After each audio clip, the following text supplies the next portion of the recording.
Rubinho, desliga sua câmera. Desliga? É. Depois tu liga de novo.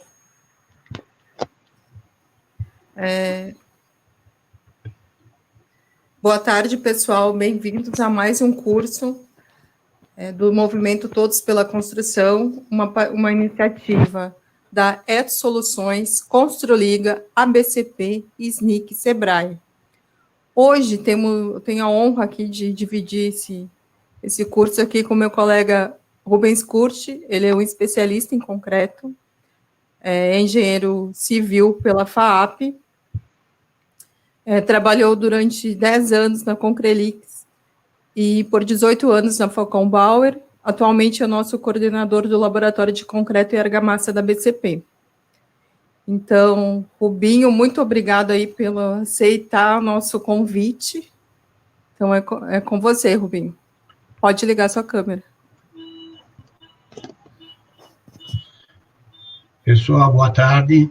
Como a Grécia já me apresentou, meu nome é Rubens e sempre trabalhei com tecnologia de concreto. Vou tentar passar um pouquinho para vocês do que eu sei, tá certo? E vocês vão, se tiver alguma dúvida, vocês vão fazendo as perguntas, que depois, no fim, a gente tenta esclarecer todas elas. Não sou o dono da verdade, tenho minhas limitações. Caso contrário, que eu não saiba responder alguma pergunta, meu e-mail vai estar no fim da apresentação. Vocês entram em contato e a gente tenta respondê-las. Então, vamos lá falar sobre controle tecnológico do concreto para obras de edificações e obras em gerais, né? Bom, o controle tecnológico do concreto é estabelecido pela NBR 12655 e envolve as seguintes operações. A primeira dela, logicamente, coletar o concreto nas betoneiras, né? Ou nas betoneiras de obra, ou nas betoneiras das concreteiras. Determinar o abatimento, que a gente vai fazer a recepção do concreto, receber o concreto ou não, dependendo do abatimento que der. Fazer a moldagem dos corpos de prova, que o controle tecnológico se resume na moldagem dos corpos de prova, para determinar uma resistência. Após a moldagem, esses corpos de prova normalmente permanecem na obra durante 24 horas, são coletados no dia seguinte, né, tem que ficar armazenado esses corpos de prova em local protegido, na sombra, que não tenha, o pessoal mexa com esses corpos de prova para não danificá-los. É feita a desmoldagem e o transporte desses corpos de prova para o laboratório, onde se inicia a cura úmida, né, em câmara úmida ou em tanques de água. Posteriormente é feito o preparo desses corpos de prova e, efetivamente, o ensaio de resistência, que vai fazer com que podemos determinar a resistência característica desse concreto. Bom, chegando no laboratório, os corpos de prova têm todo um manuseio. Eles vão para a câmara úmida, pode ser em tanques de água também, não há problema nenhum. Tem laboratórios que não têm câmara úmida, ou laboratórios de obra mesmo, as obras não têm câmara úmida, depois pode ser num tanque de água. Lá eles permanecem até a ruptura, até o ensaio de compressão, que normalmente é feito com idades definidas pelo construtor, e aí é 3, 7 e 28 dias. A resistência final normalmente é aos 28 dias, ou casos específicos, onde você precisa de uma desforma rápida, você estabelece uma outra idade. Então, depois da câmara úmida, esses corpos de prova são preparados, o topo dele é feita a retífica desses corpos de prova, ou o capeamento com enxofre, né, para deixar paralela tanto a parte inferior quanto a parte superior, para não trazer irregularidades no ensaio quando eles forem submetidos à compressão. E, posteriormente, o ensaio de compressão, né, que é feito nos corpos de prova, imprensas, logicamente, tem que ser calibradas, hipermétrico, para ter toda a confiabilidade.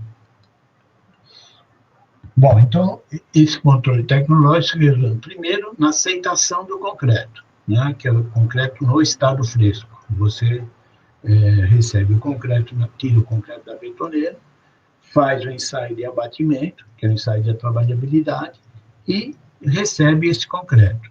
Esse ensaio normal, esse recebimento é feito pelo alguém tem que da obra que tem que tomar pé dessa situação, fazer o ensaio e receber ou não esse concreto. Se não está dentro daquela faixa de slump que foi estabelecida, você recusa o caminhão.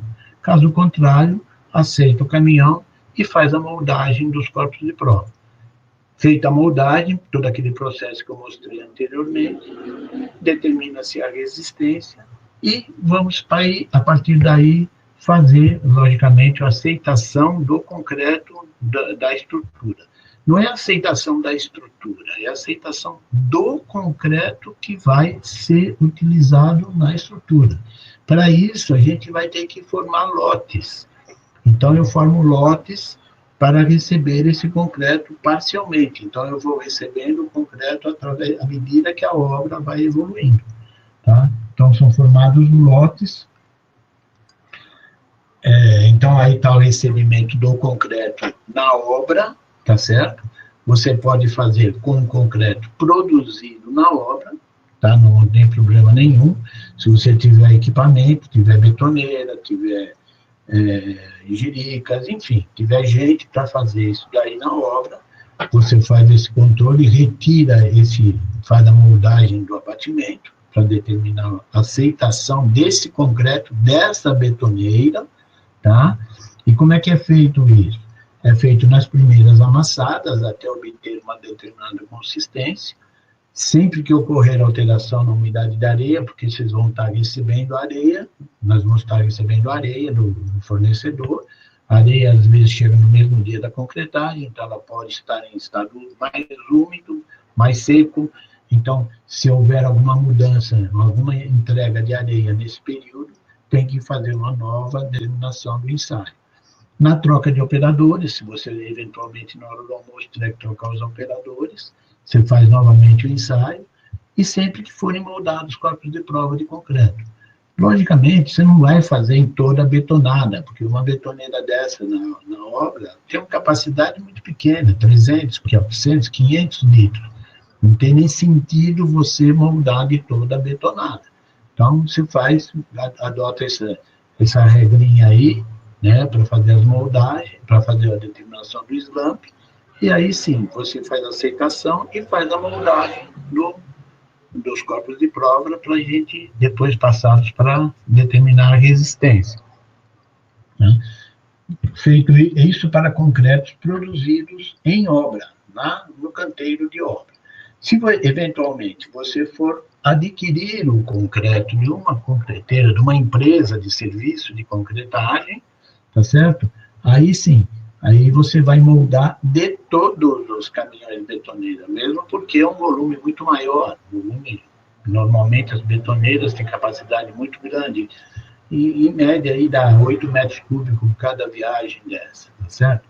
Então você tem que tirar o abatimento, medir o abatimento em todos os caminhões de betoneira, tá? Feita a homogeneização, retira uma amostra de concreto do caminhão betoneira e determina o abatimento. Os abatimentos hoje, que são regidos pela NBR 7212, eles estão nessa faixa que está estabelecida, essas classes de abatimento, classe de slump, o S10, o S50, o S100, o S160 e o S220, que a variação deles está do ladinho aí, como vocês estão vendo, de 10 a 50, de 50 a 100, 100 a 160, 160 a 220 e maior que 220. O maior que 220, não é um concreto autoadensado. Aqui nós não estamos falando de concreto autoadensado, estou falando de slump, né? Se vocês viram, se vocês notaram, o aparelho de slump, ele mede 30 centímetros de altura. Então, não dá mais para eu medir, determinar slump acima disso. Então, a partir daí, eu tenho o concreto autoadensável, onde eu meço o espalhamento dele, tá? Isso, se Deus quiser, vai ser tema de uma nova palestra. Então, eu meço o espalhamento. Então, se vocês olharem do ladinho aí, eu pus aí para vocês, que antigamente o slump era de 20 a 90, de 90 a 150 e maior que 160, que era uma norma, que é a antiga NBR 7212, que inclusive atualmente ela está em revisão. Tá? Então tinha essa variação, essa tolerância dos abatimentos. Hoje não se usa mais isso. Hoje as tolerâncias que vocês estão vendo é a atual 7212, que está em vigor desde 2012. A gente sabe que na obra o pessoal ainda continua com eu quero concreto de slump 100 mais ou menos 2, eu quero concreto de 150 mais ou menos 3. Então, isso não se usa mais. Então, nós temos que nos adequar à nova norma, tá? A norma 7212, que estabelece novas faixas de abatimento. Bom, aceitação do concreto da estrutura. Como eu falei para vocês, é o concreto da estrutura, não é a aceitação da estrutura. Eu não vou fazer o controle da estrutura, vou fazer o controle do concreto da estrutura. A estrutura envolve muitos fatores, que não tem nada a ver, além do concreto, tem muitas outras coisas que fazem parte de uma estrutura. Então, eu tenho que formar lotes, tá? Lotes de concreto. Esses lotes são definidos e produzidos, aplicados sob condições uniformes. Logicamente, eu não vou misturar um concreto de FCK 50 com um concreto de FCK 30. Então, são características iguais do mesmo tipo de concreto, da mesma família, com os mesmos procedimentos. Então, eu tenho três sistemas que eu posso adotar, tá? Então, eu posso adotar o lote por andar, tá? Onde são moldados, no mínimo, 6 exemplares, de modo a atender os seguintes limites, né? Por andar, por volume ou por tempo.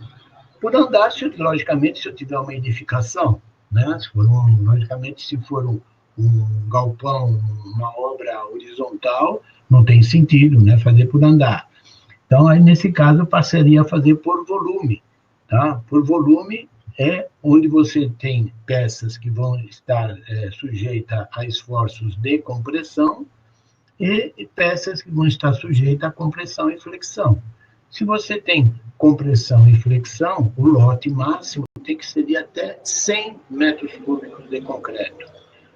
Se for só compressão, 50 metros cúbicos de concreto. Ou ainda, a terceira alternativa seria por tempo de concretagem. Eu posso fazer por concretagem, vou ter várias concretagens numa semana, 2, 3 concretagens numa semana, num prazo máximo de 7 dias, logicamente, eu pego 3 dessas amostragens num prazo máximo de 7 dias e monto o meu lote.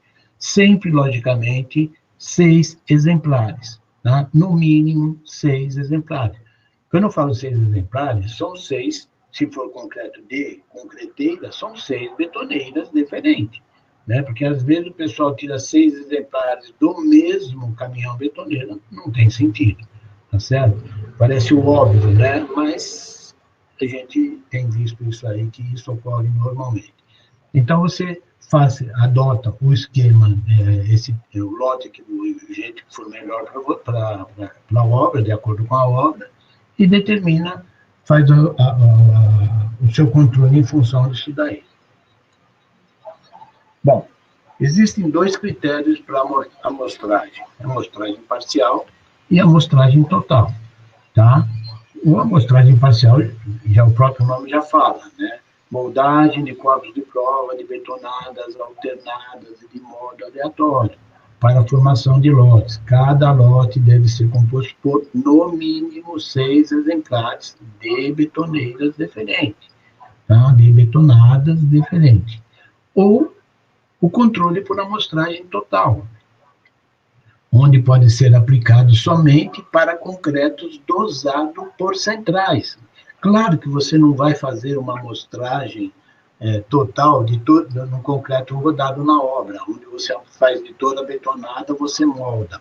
E não teria nem cabimento. Imagine fazer 50, 60 metros cúbicos de concreto, em betoneirinha de 300 litros, 500 litros, quantas moldagens teria que ser feito? Então, não se aplica, né, a amostragem total para concreto dosado em obra.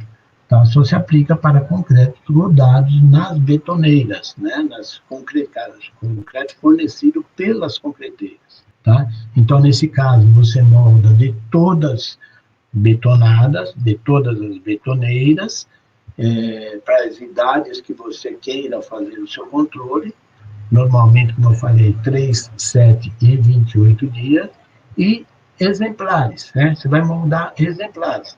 Cada exemplar são 2 corpos de prova, no mínimo 2 corpos de prova.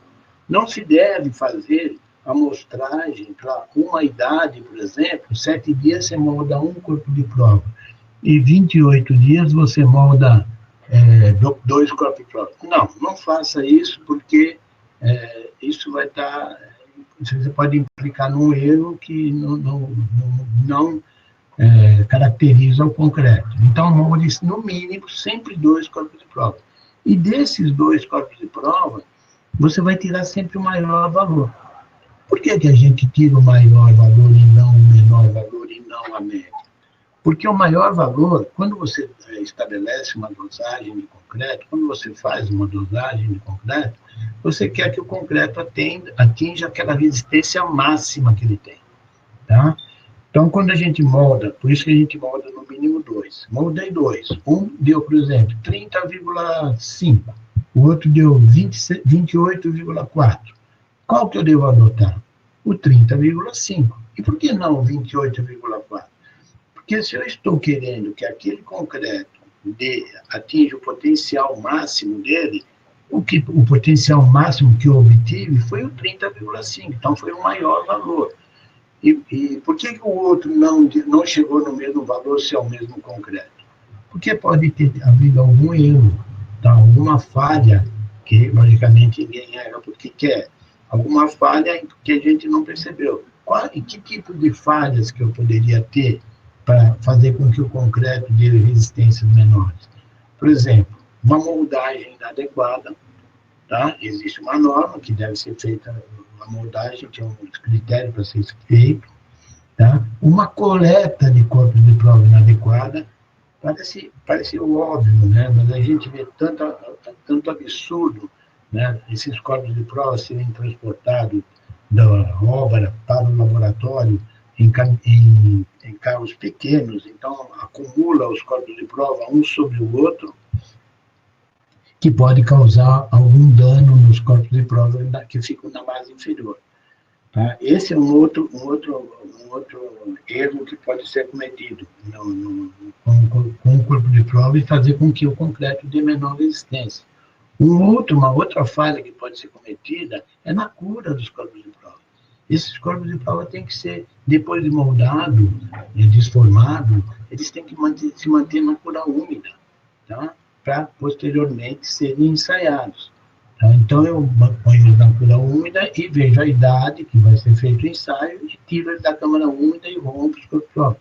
Os corpos de prova devem ser rompidos úmidos. Tá?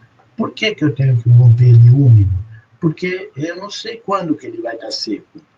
Como é que eu vejo? Como é que eu tenho certeza que um corpo de prova está plenamente seco? Tá, eu não tenho certeza. Eu olho, tiro ele da câmara úmida, deixo ele na bancada e daí? Está seco? Superficialmente está seco. E internamente, como é que ele está? Será que ele está seco? Aí eu teria que verificar isso aí. Como é que eu faço isso? Através de pesagem, de verificações. Então, eu nunca vou ter certeza plenamente se ele vai estar perfeitamente seco, que eu possa fazer o ensaio. Porque se eu romper o corpo de prova seco, inclusive ele dá resultados mais altos. Mas eu não sei o quanto seco ele está, o quanto de umidade tem dentro dele. Então, para não incidir nesse erro, a gente rompe todos eles úmidos, porque eu tenho certeza que se eu deixar ele um dia dentro da câmara úmida ou dentro de um tanque, ele vai estar saturado. Então, eles vão ter, pelo menos, igualdade no ensaio. Então, o ensaio vai ser igual para todos.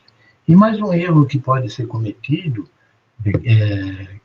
com relação ao capeamento dos corpos de prova, ou a retífica dos corpos de prova.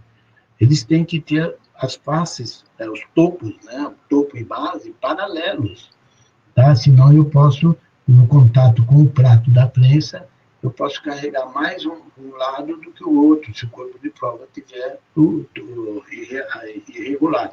Além, logicamente, né, que as prensas têm que estar feridas, tá? Tem que estar calibrada, né, para não incidir no erro. Então, todos esses fatores que eu falei agora, eles podem fazer com que o concreto perca resistência. Tá? Então, por isso que a gente adota de um exemplar sempre o maior valor. Tá? Eu não consigo fazer que um concreto tenha mais resistência do que ele possa ter. Ele tem aquela máxima de resistência. Então, rompi dois. Um deu mais alto que o outro, aquele que deu mais alto é que está correto. Tá? Então, sempre, nos exemplares, no mínimo 2, e tomar do exemplar sempre o maior valor. Bom, então, como eu falei para vocês, existem 2 critérios de amostragem, o parcial e total. A parcial é para lotes com exemplares, eu vou moldar de 6 a 20. Vamos supor que numa obra eu tenha 30 caminhões de betoneiras, né? Chegaram 30 caminhões de betoneiras. Eu vou escolher de 6 a 20. Escolho 6, 7, 8, 10, 15, 23, o número que eu quiser. Isso se for concreto dosado por central. Se for concreto dosado nas betoneirinhas, né, de obra, a mesma coisa. Vou fazer quantas betonadas? 50, 100, 200 betonadas? Vou escolher entre elas um número entre 6 e 20 e fazer a amostragem dos campos de prova. E aplicar essa fórmula esdrúxula que vocês estão vendo aí, para determinar o FCK estimado, que é a resistência característica do concreto. Tá? Então, aí eu vou receber a minha obra por lote. Então, determinei um lote, fiz essa continha que vocês estão vendo aí, onde N é o número de exemplares, ou o número de amostras, M, que faz parte da fórmula, é N sobre 2, a metade do número de exemplares, e as resistências F1, F2, F3 até FM, tá? FM menos 1 e FM, são valores de resistência dos exemplares que eu moldei em ordem crescente. Então, moldei, por exemplo, 6, 7 exemplares, 8 exemplares. Então, vou pegar sempre o maior de cada parzinho, ou de cada 3, 4, depende do tamanho do seu exemplar, sempre o maior entre eles, pôr em ordem crescente e aplicar essa fórmula aí. A fórmula é simples, tá? Não tem segredo nenhum, tá? É como vocês estão vendo aí.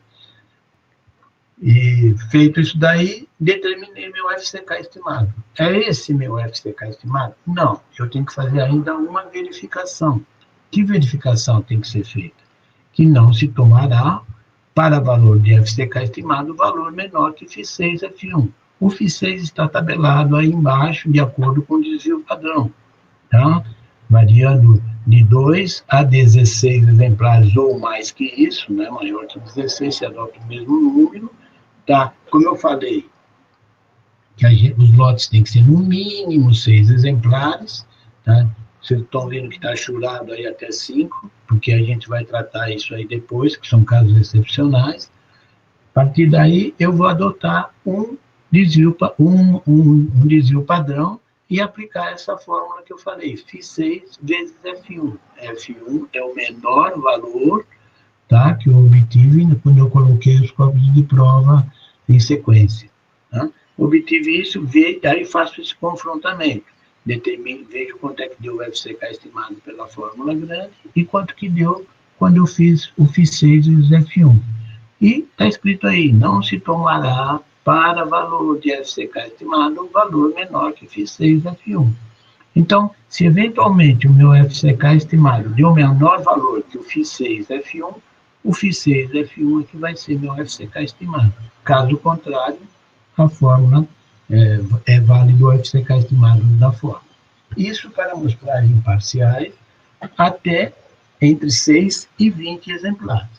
Caso eu tenha mais que 20 exemplares, tá? É uma outra fórmula que tem que ser aplicada.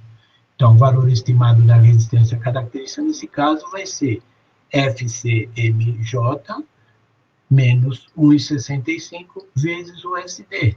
Então, que é o FCMJ? É a resistência média de todos os exemplares que eu moldei. Peguei sempre os exemplares, sempre o maior entre eles, tirei a média e apliquei essa fórmula aí. Tá? Isso no caso de maior, quantidade maior que 20 exemplares. Né? 1,65 é o valor de variável reduzida do T-student, né? Correspondente à probabilidade de 5% dos resultados ocorrerem abaixo da resistência característica. Então, a norma permite, a NBR 12655, que eu tenha até 5% vamos supor, moldei 20 corpos de prova, e 5% de 20, quanto que é? 1. Se eu tiver um corpo de prova, tá, que deu abaixo do FCK, ainda esse critério permite que a determinação do FCK estimado seja feita desse jeito. Isso é questionável, gente, porque vamos supor que esse valor que deu mais baixo caia num pilar, que é o pilar mais carregado da minha estrutura. Se estivesse tocando a obra, eu não ia aceitar. Então, fica a critério de cada um. Isso é um critério estatístico, né? Então, estatisticamente, pode ser aceito, mas fica a critério de cada um. E o desvio padrão que deu quando você moldou os corpos de prova, determinou o desvio padrão, aplica-se essa fórmula que vocês estão vendo aí, tá certo? E verifica quanto é que deu. Deu acima do FCK, está atendida a sua solicitação. E o controle por amostragem total, que consiste na amostragem de 100% dos caminhões betoneiras, né? Como eu já falei, esse controle não se aplica para a obra concreto moldado na obra, tá? Então, são moldados todos os caminhões betoneiras, um exemplar. Se você quiser moldar só para 28 dias, fica a seu critério, tá? Não tem problema, você não é obrigado a moldar para outras idades. Normalmente, a gente molda para idades inferiores, para ter uma ideia do crescimento, se esse concreto está, como é que ele está se comportando. Porque, pense bem, se você moldar só para 28 dias e fizer 4 lajes por mês, tá? Moldou um corpo de prova, um exemplar para 28 dias na primeira concretagem, você só vai ter o resultado dele daí 28 dias. Só que você já tem mais 3, 4 lajes em cima. E se o resultado deu baixo? O que tem que ser feito? Vai quebrar tudo, vai desfazer, vai parar a obra? Então, para isso, a gente recomenda uma recomendação, que sejam moldados exemplares em idades inferiores. Tá? A gente sabe que se moldar um corpo para 7 e 28, aos 7 dias tem que dar aproximadamente 70% do FCK. Se deu abaixo disso, pode ter certeza que com uma grande margem de acerto, não vai atingir o FCK após 28 dias. Então, para isso, a gente recomenda moldar para mais de uma idade. Tá?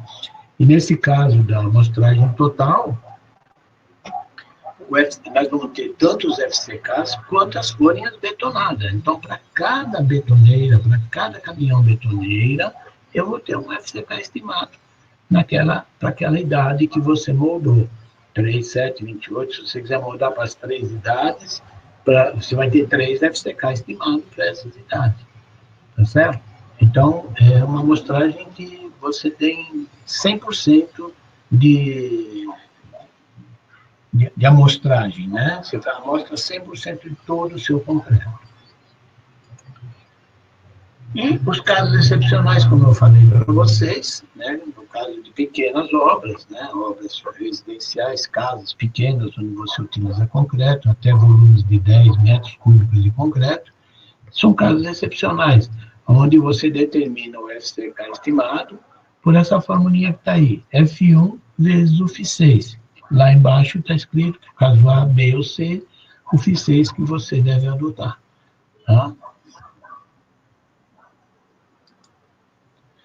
Bom, aceitação do concreto da estrutura. Eu insisto que é o concreto da estrutura. A gente não está recebendo a estrutura. Mesmo porque, como eu falei, volto a insistir, a estrutura vai ser dividida em lotes. Tá? Então, eu vou aceitar parcialmente a minha estrutura.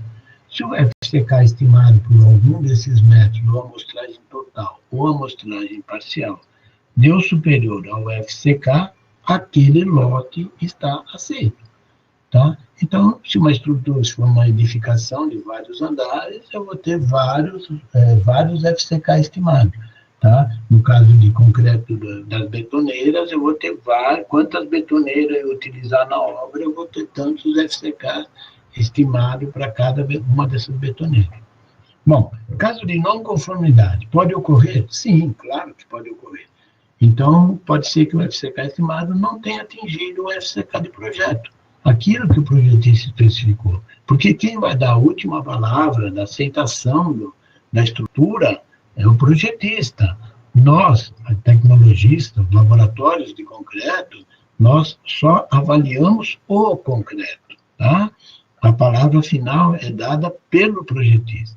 Então, caso de não conformidade, eu vou fazer alguns ensaios para verificar se houve algum erro na moldagem, que pode ser possível, como já falei para vocês, né? Ou se efetivamente o concreto que foi produzido não está de acordo com aquilo que foi especificado.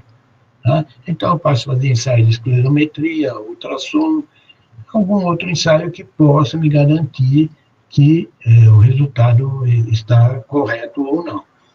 Na pior das hipóteses, né, a gente vai fazer um ensaio destrutivo. Esses ensaios de esclerometria e ultrassom são não destrutivos, são ensaios não são tão verdadeiros, vamos dizer assim, mas já dá uma noção boa de como está se comportando o concreto. E, caso contrário, vou retirar testemunho da estrutura, tá? A norma NBR 7680 estabelece como é que deve ser feito esses ensaios, como que devem ser coletadas essas amostras, e formado lotes, tá certo? E verificar se esses valores estão atendendo o FCK do projeto. Tem alguns coeficientes que têm que ser adotados, né, quando eu retiro um testemunho, e a partir daí, sim, determino um FCK estimado para cada lote, tá? E vejo se houve uma falha na operação com os corpos de prova, ou se efetivamente o concreto está de baixa qualidade. Tá? Todos esses ensaios, como eu falei para vocês, têm que ter a supervisão do engenheiro projetista. Então, o engenheiro projetista é que vai dar a última palavra, tá certo?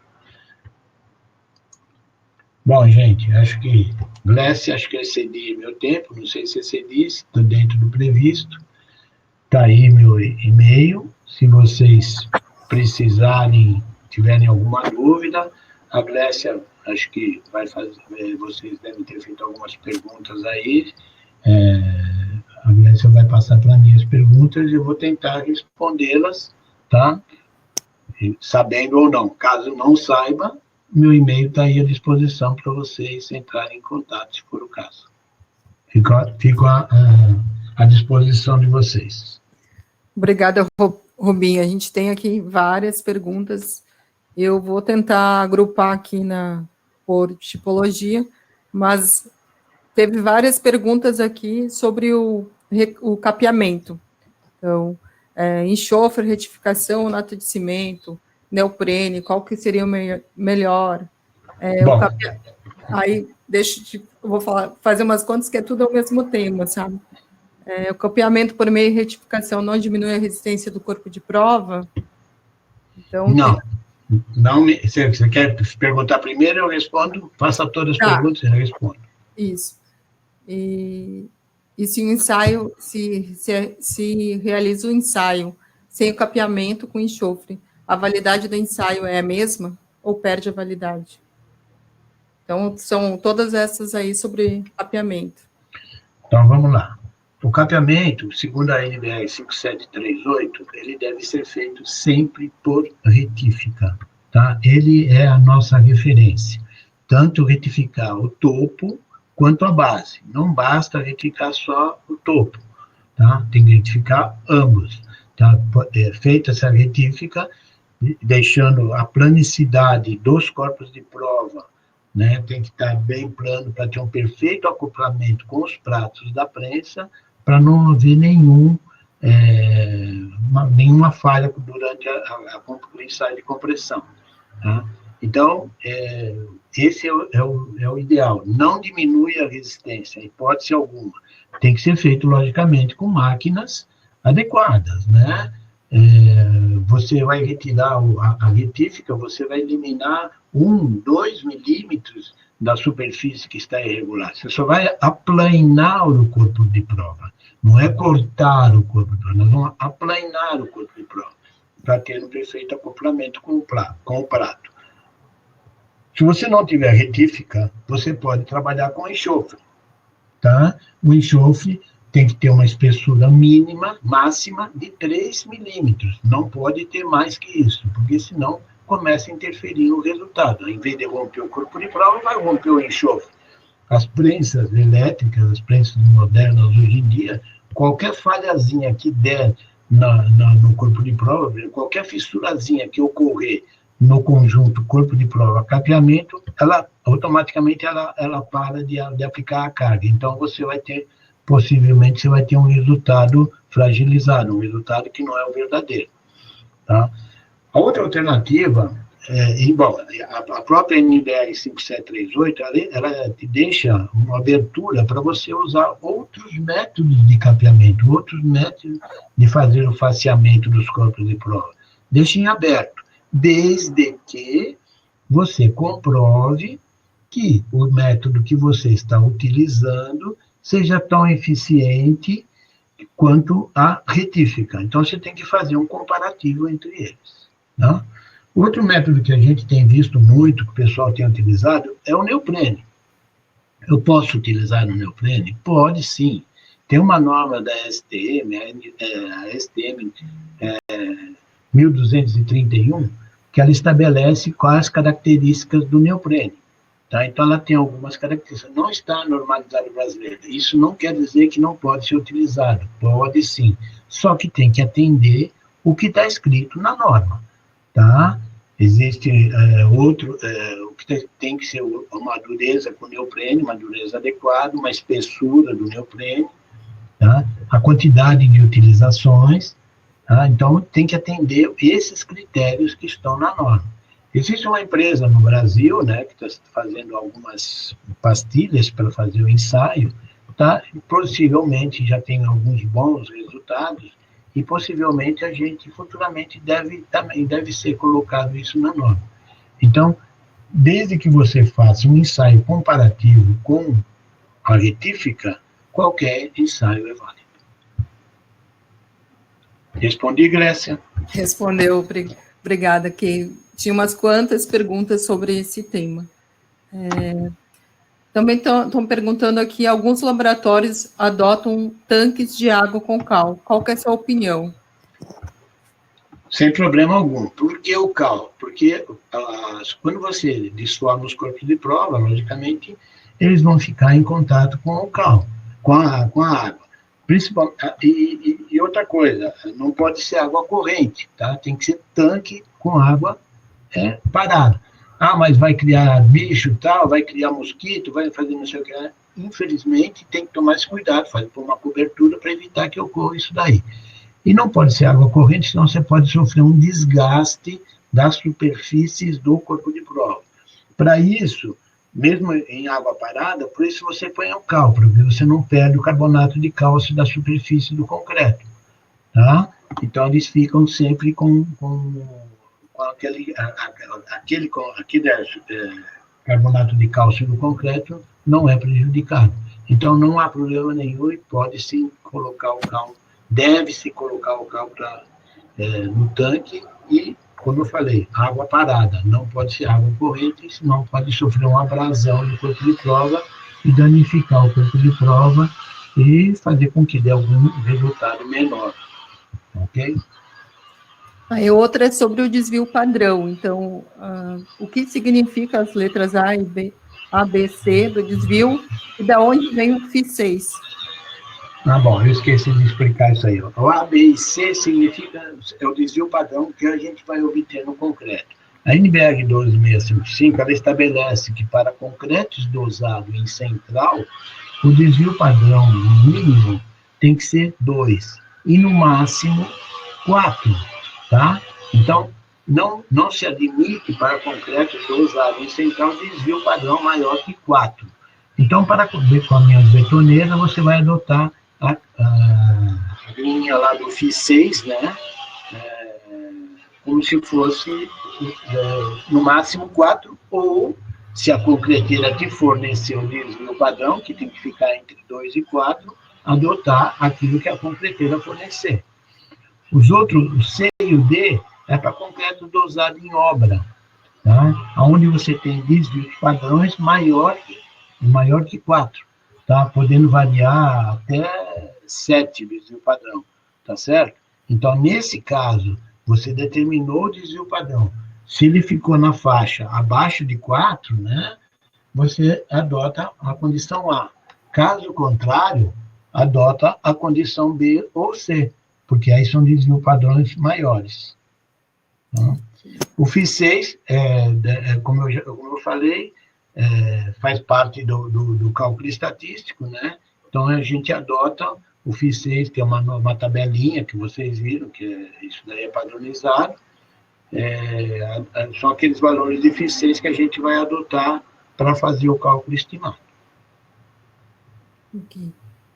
E aqui outra pergunta é sobre a resistência do concreto continua após 28 dias. Até que período ela se estabiliza? Bom, a resistência do concreto vai depender muito do tipo de cimento que você vai utilizar.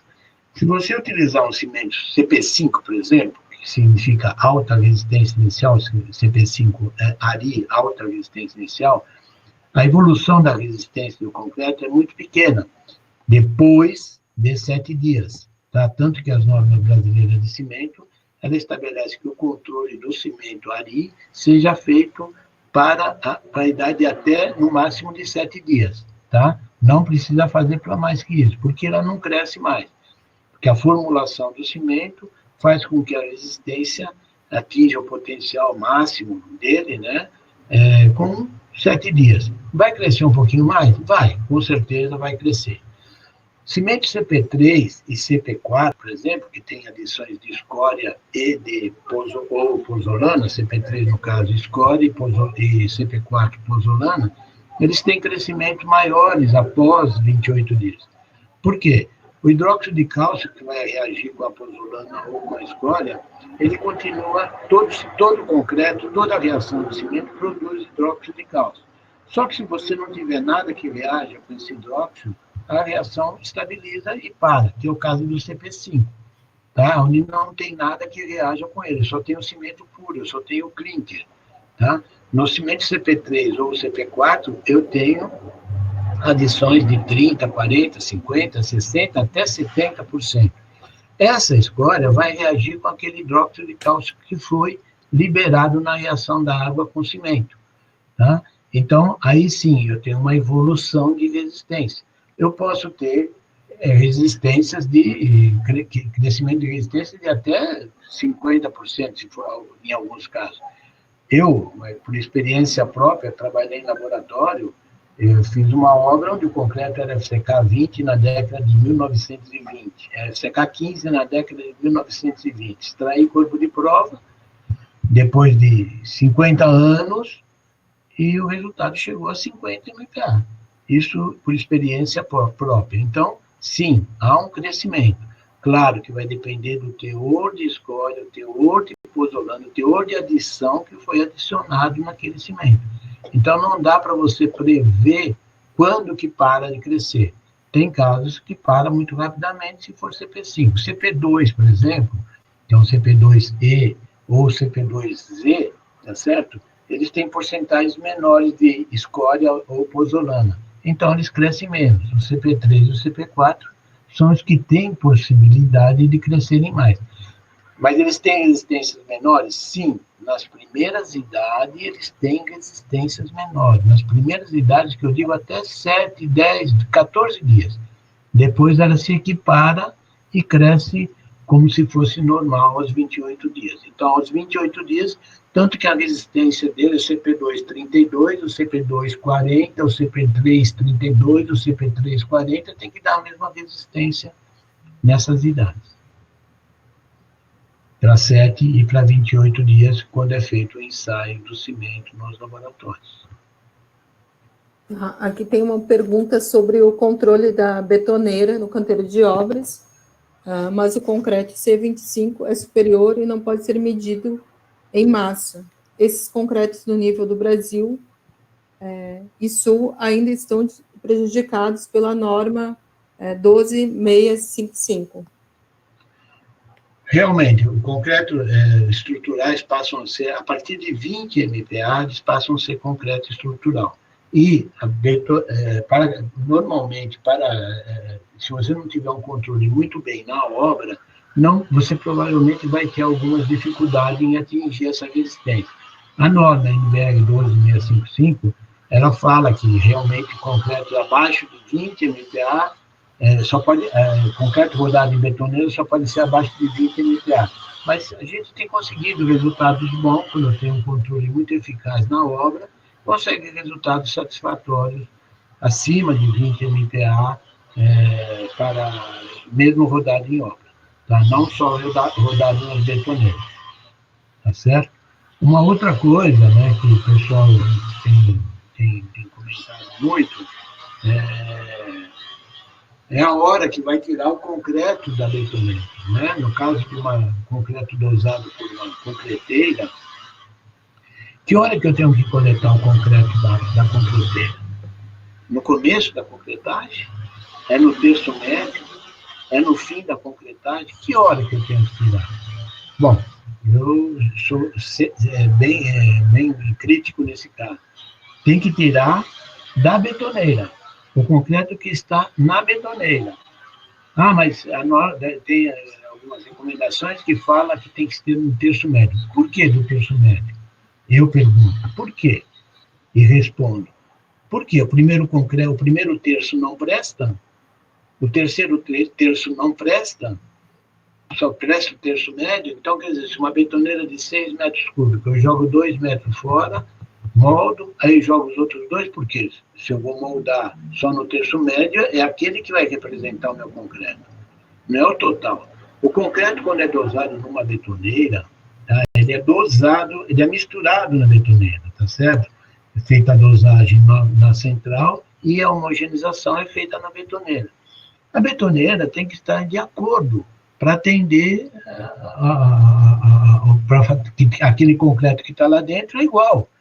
Foi a mesma quantidade de cimento, a mesma quantidade de areia, a mesma quantidade de pedra para qualquer terço da betoneira. Então, como eu falei, eu sou muito crítico. Para mim, o concreto da betoneira é o mesmo do começo ao fim. Não pode ter variação. Para isso, a betoneira tem que estar com uma velocidade correta, tá? De 14 a 16 rotações por minuto. As facas da betoneira não devem estar desgastadas, tem que estar com o tamanho correto, a espessura correta, para não influenciar no resultado. Porque, sim, eu posso ter influência numa caminhão betoneira desde que eu não obedeça, que a betoneira não esteja em condições de trabalhar. Agora, se a betoneira estiver em plenas condições, todo o concreto da betoneira tem que ser igual. Tá? Não tem essa de jogar um terço fora e fazer a moldagem só no terço médio. Tem casos, tem obras, por exemplo, obras de metrô, por exemplo, onde eu tenho que o caminhão betoneira, a amostragem é feita num túnel, por exemplo, é feita na boca do túnel. Coleta o concreto, tiro o slump e moldo os corpos de prova. Moldei no início da betonada. Quer dizer que, então, não presta esse concreto? Claro que presta. Desde que a betoneira esteja de acordo, presta. Porque, às vezes, não tenho condições de fazer a moldagem dentro do túnel. Tá? Tem fiscalizações que não permitem. Então, os corpos de prova têm que ser moldados fora do túnel. Vários tipos de obras ocorrem isso daí. A moldagem tem que ser feita no início. O que é recomendado? Sim, vai descarregar o concreto, deixa cair um pouquinho na bica do concreto, na bica da betoneira, descarregou aquele pouquinho na betoneira, tá? Sujou a bica, a partir daí, qualquer concreto pode ser aproveitado. Bom, aqui tem duas sobre ensaios. Qual é o motivo dos corpos de prova serem ensaiados na compressão úmida e qual que é a altura mínima para testar a compressão? Bom, o corpo de prova, normalmente a dimensão dele é 2:1, né? Ou seja, a altura dobro do diâmetro. Tá? A norma, a NBR 5738, ela estabelece eu não lembro agora de cabeça muito bem, mas é uma tolerância de mais ou menos 0,2 na altura do corpo de prova. Então, varia-se de 1,96 a 2,02, coisa disso. Tá? Então, estando nessa faixa de altura, não precisa fazer correção nenhuma. Tá? Em corpo de prova extraído, eu posso extrair corpo de prova de dimensões diferentes, nunca superior a 2. Quando inferior a, por exemplo, eu posso ter uma viga que tenha 15 centímetros, extrair um corpo de prova de 10 de diâmetro, 15 centímetros de largura na viga, extrair um corpo de prova de 10 de diâmetro, vai dar uma relação de 1,5. Existem coeficientes na norma, na 7680, que façam essa correção. E qual que era a outra pergunta, Grécia? A outra era a altura que você já falou, era essa mesma. Tá. Estão perguntando aqui sobre se os aditivos alteram a resistência final do concreto. Não, aditivo as fábricas de aditivos, o aditivo só entra na composição do concreto, e hoje eu diria com 100% de certeza que não se faz um bom concreto sem aditivo, tá? Hoje todo bom concreto tem que ser aditivado, logicamente, sempre obedecendo às recomendações do fabricante, tá certo? Então, o que o fabricante recomenda? O percentual de aditivo que tem que ser colocado. Então, você pode melhorar, sim, as características do teu concreto, tá, colocando aditivo. Então, hoje, 100% dos concretos, dos bons concretos, são aditivados. Posso fazer concreto sem aditivo? Claro que pode, sem problema nenhum. Concreto, basicamente, é cimento, areia, pedra e água. Tá? O que vai mandar é a relação água-cimento. Quanto menor essa relação, maior a sua resistência. Aí, outra pergunta é sobre concreto também, esses novos materiais que estão sendo usados na composição do concreto, fibra, outros produtos, o que você acha sobre esses materiais? Bom, as fibras, elas vêm também para melhorar algumas características do concreto, algumas propriedades do concreto, principalmente resistência à tração, menor retração no concreto. Você minimiza isso daí, pode minimizar isso aí colocando fibras, ou fibras de aço, ou fibras de polipropileno, tanto faz. Então, sempre, logicamente, obedecendo as características do concreto, tá? As características do fabricante, o que o fabricante recomenda, qual que é o percentual máximo, qual que é o percentual mínimo que pode ser colocado, tá? Para que vai colocar, né? Não é simplesmente colocar, claro que vai encarecer, se está pondo um produto a mais, mas ele sendo bem estudado, a dosagem sendo bem estudada, eu não vejo problema algum em colocar as fibras no concreto, tá? O que era mais, desculpa? Essas mesmas. Ó. Só isso? Só isso. Deixa eu dar uma olhada aqui se entrou mais outra pergunta. Mas se você quiser dar mais alguma orientação aí, a gente tem mais 6 minutos. Bom, a orientação que eu teria a dar é sempre fazer o controle, né? Não é deixar de fazer o controle, porque você pode ter sempre algum problema. Então, o controle é primordial, né? Dividir em lote corretamente a estrutura, sempre adotar um daqueles critérios, fazer o controle adequadamente, né? Para você ter um bom resultado final, né? E não se apegar, né? Aquilo que eu sempre falei, nós laboratoristas, nós tecnologistas, nós avaliamos o concreto da estrutura, nunca a estrutura plena, tá? Porque eu posso ter outros fatores. Então, o fato de o concreto estar aprovado não quer dizer que a estrutura está aceita. A aceitação vai ser feita pelo projetista, tá? Mesmo, por exemplo, se eu tiver algum problema de resistência baixa, fazer os ensaios que são pertinentes, né? Fazer esclerometria, fazer ultrassom, fazer o que tiver que ser feito, né?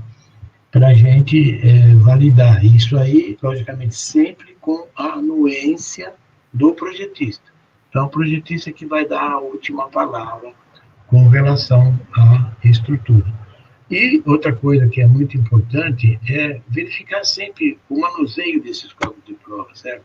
Porque a gente, se eu não manuseá-los corretamente, eu vou ter resultados que vão ser ruins, vão ser baixos, né? E pode ser que você recuse o concreto, que às vezes a concreteira não tem a culpa, né? Porque o corpo de prova foi mal manuseado. Não é o concreto que está ruim. Tá? Isso eu insisto muito nas minhas palestras, né? Precisa tomar muito cuidado com isso. Porque o concreto, nem sempre a concreteira nem sempre é a vilã da história. Tá? Se eu não fizer o manuseio correto, eu posso ter algum problema no concreto, sendo que a concreteira não tem culpa nenhuma. Tá?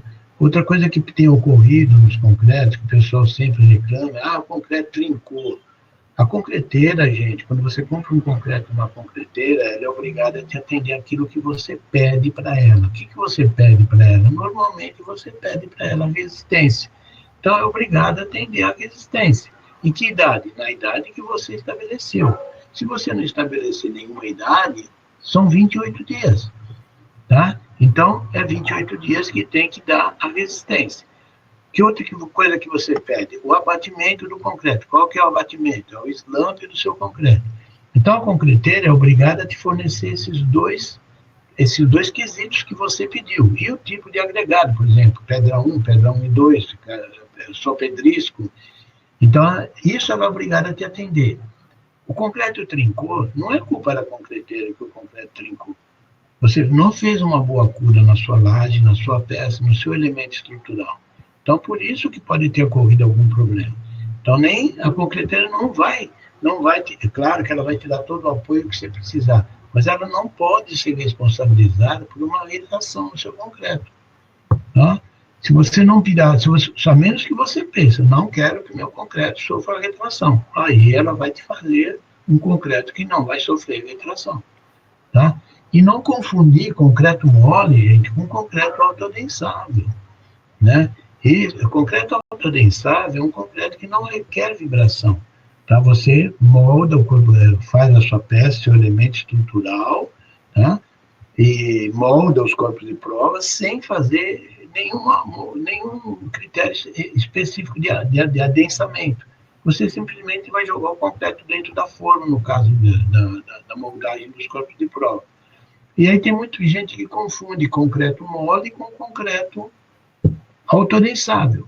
Concreto mole é um concreto quando você tem um slump máximo, no caso aí do S160, que vai variar até 230.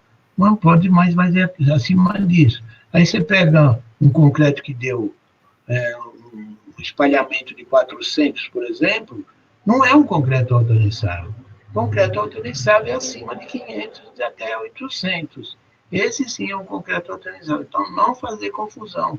Não é simplesmente pôr água no concreto que a gente vai fazer com que ele fique autoadensável.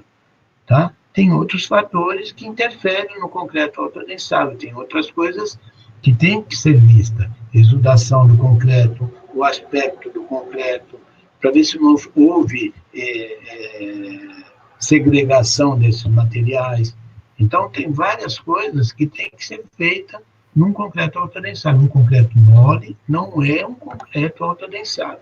De qualquer jeito, se for o S160, ele vai requerer alguma vibração, tá? Que para fazer a sua perfeita adensamento. O concreto autoadensável, você não precisa vibrar nada. Você simplesmente joga o concreto, porque ele tem umas características diferentes, a dosagem é diferente, o teor de argamassa é diferente, tá certo? Tem uma plasticidade diferente. Normalmente são utilizados aditivos para diminuir, para melhorar a coesão, para evitar que sofra alguma segregação e você tenha alguma bicheira, alguma falha de concretagem quando o concreto estiver endurecido. Tá bom, Grécia? Tá bom, Rubinho. Muito obrigada aí. Imagina. Teve muitas perguntas. Você tem até um convite já para dar um curso online na Universidade de Roraima ou Rondônia, espero que eu confundi aqui. Então, depois eu vou pegar o contato aqui. Estou à disposição de vocês, e como eu falei, se mais alguma dúvida, né, alguma coisa que eu não expliquei direito, que vocês queiram saber, como eu falei, eu não sou o dono da verdade, o meu e-mail está aí, fiquem à vontade para qualquer esclarecimento. Obrigado por tudo. Pessoal, eu peço um favor para vocês, tem uma enquete aí, por favor, vocês respondam antes da gente encerrar. Gostaria de agradecer mais uma vez ao Rubinho por ter aceito esse convite nosso. Na segunda-feira a gente volta com mais cursos, então a gente vai ter sobre pavimento urbano, sobre gestão, medidas fiscais tributárias e alvenaria com bloco de concreto celular. Então, segunda-feira a gente está aqui novamente a partir das 9h30. Obrigada a todos por participar aí no movimento Todos para a Construção, iniciativa Soluções, ABCP, Construliga, SNIC e Senar. Boa tarde a todos. Obrigada.